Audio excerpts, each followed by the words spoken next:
are a few different mixing methods out there. There's the creaming method, and then there's the muffin method. So you might think to yourself, well, that's really specific. What if I'm not making muffins? It's just called that. It's actually used for a number of different things. Here, I'm making a orange loaf cake.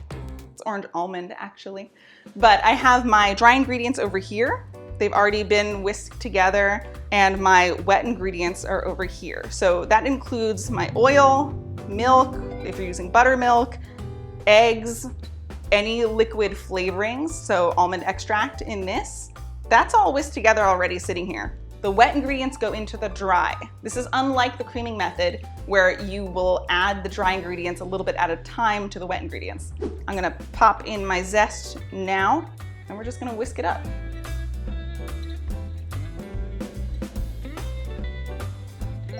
Some batters are gonna be thicker than others. This is my batter.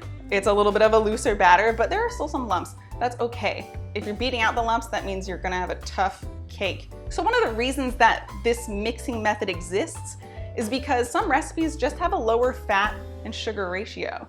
So something like the creaming method isn't gonna work. There's just not a lot of substance there. All right, so that is it. You are now a muffin method master.